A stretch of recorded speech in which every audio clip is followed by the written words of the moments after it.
What's up, guys? Welcome to your 126th Android tutorial for the new Boston. What we're going to do in this tutorial, I'm basically going to talk about these two classes, or these two methods, and also set up our accelerometer. So we have two methods that get implemented when we implement the sensor event listener. The on accuracy changed and also the on sensor changed. Now, for example, we're just going to have our ball move around on the screen when our sensor changes. So we're basically going to only work with this on sensor changed. This gets called when we have a new sensor event. When our accelerometer changes directions or whatever, it's going to call this method. This accuracy change, that's just going to kind of test the accuracy of the changed event for the most part. We aren't really going to deal with that, like I said. But now what we need to do is we need to set up our sensor manager.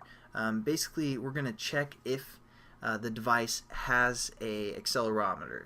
And as of now, I believe most of the Android phones have the accelerometer, but just to make sure, we're going to check for it. And how we do that is we do sensor manager within our onCreate method, sensor manager, and we're just going to call this sensor manager SM, and we're going to set equal to, after we import, we're going to set it equal to sensor manager,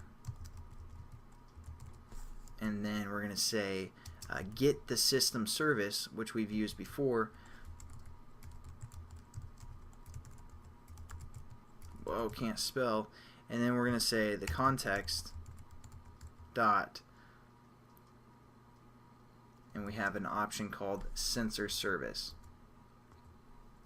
Now that we have our manager set up, we're going to refer to the manager to basically check if the accelerometer exists. So now what we're going to do is we're going to say sm.get sensor list. As you can see, you use this method to get a list of available sensors of a certain type. So we're going to click that, and then we're going to refer to the sensor class to tell it what kind of sensor we're looking for. So we say dot, and then we have these options, type accelerometer, light, pressure, temperature, all different types of sensors that might be available.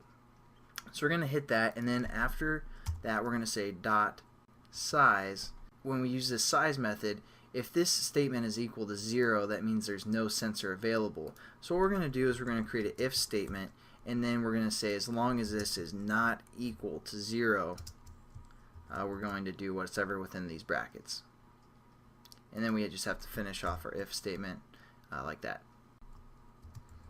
So make sure all our brackets are set in there.